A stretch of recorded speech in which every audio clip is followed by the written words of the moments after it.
breakfast on LBC. With Xero. Get your business digital ready with Xero accounting software. Right, let's come into this conversation about electric scooters. They will be legalised on roads and cycle lanes for the first time under government plans to encourage green transport. Ministers are expected to launch a consultation next month on how to regulate e-scooters and ensure safety. It then will be followed by trials in cities. Now, earlier in the show, Transport Secretary Grant Shapps came on. He was talking about reversing the beaching cuts. What? That was when thousands of miles of railway and hundreds of stations were closed under the orders of Dr. I think it was Richard Beeching in the early 60s, and now some of them are going to be reversed. It's only taken them 55 years. Anyway, he was on about that, but we talked to him as well about e-scooters, and I asked him about exactly what this consultation will mean, why the government was thinking of this, and Mr. Shapps spoke initially of e-scooters' popularity. He did it rather quietly. He did it through semaphore and sign language, but I got what he sent. Should we try one more time? We got machine glitch. Should we try again? So this was Grant Shapps in the previous hour.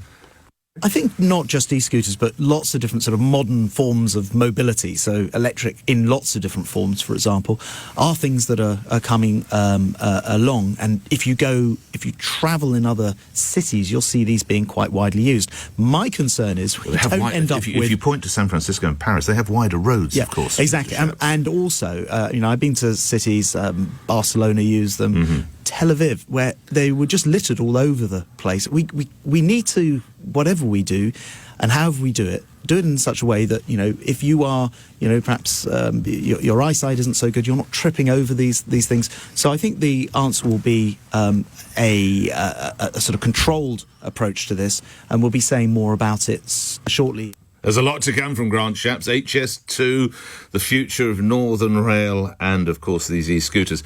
Also, we won't play it to you because it's exactly the same. He wasn't as yet ready to commit as to whether or not e-scooter riders should be compulsory to wear helmets, as, of course, you are on a bike. It's advisory, isn't it, on a bicycle? I don't think it's compulsory. All of this, or much of this, must be music to the ears of Rob Hitch. Mr. Hitch was an organisation called Rideables, which I understand is an advocacy group behind e-scooters. Well, I guess you're inching towards it. Should everyone have to wear a helmet, Mr. Hitch? Good morning. Good morning, Nick. Yes, absolutely. Safety should be paramount for these devices. And we're not just talking, as Grant Shapps, you played earlier with Grant Shapps, we're not just talking strictly electric scooters here. I mean, the phrase e-scooters covers a multitude of rideable devices. What else are we talking about?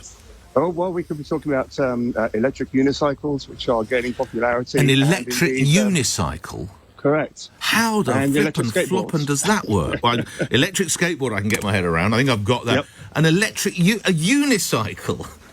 So an electric unicycle is essentially half a Segway. So is there anything funnier than a fat man on a unicycle? I want one. Sorry, go on. Yeah, they're half a Segway, and they maintain their balance. They're a lot more portable. Indeed, I ride one myself to help me with the disability I have. Oh, I'm sorry. And do you mind my asking how it helps? You don't have to, but how does it? Do you mind my asking how that helps you then, where you have an issue on your body? Yes, sure. I had major surgery a few years ago, which resulted in some scar tissue damage. As a result of that, it's uncomfortable for me to walk any great distance or sit down for any great length of time. I use the electric unicycle to explore the countryside, and indeed to actually maintain the balance of such a device uses a lot of core strength, and that helps my core muscles, etc. So I use it as a disability aid as well as an aid for getting around. Well, good luck with that. What's the range? How long have you got before it needs charge? Sorry, is it electric or is it petrol? No, it's electric. It's all electric. There are numerous devices around. What's your range? How much have you got? The range at the moment is up to about 60 miles. Really?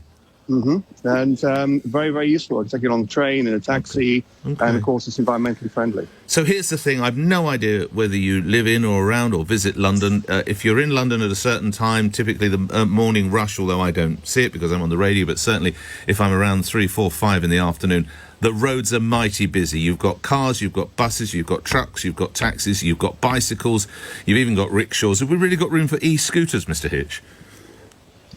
When it comes to... I know, broadly speaking, e-scooters and everything else, unicycles and skateboards and God knows what else. I'm not in London, but certainly I believe there is room for e-scooters because e-scooters do take up technically they are smaller devices than bicycles. Okay, many scooters don't go quite as fast as many bicycles, but if there is room, one would like to think in X years' time, further in the future, there'll be more of these devices and fewer vehicles on the roads. Well, let's hope that happens. Safe riding, if one calls it. Yes, actually, you do ride a unicycle to you. Mr. Hitch, thank you. Rob Hitch, you're from Ridables, the advocacy group. If you use one, electric unicycle. I have been I think now is the time to get off the pot and actually have a go with one of these. Can you hire them? What if you can borrow one? Because I don't know if I'm going to use it. I don't mind paying for like a week's hire and see whether... I don't know whether I'm going to be quite nervous. When I was young, I'd have thought it was hilarious, clattering along at 30 miles an hour. When you get a little bit older and you don't bounce, you see, when you fall off anymore, when you reach a certain age, like you do when you're young. We'll see. I'm going to be talking prostate cancer with John in a moment.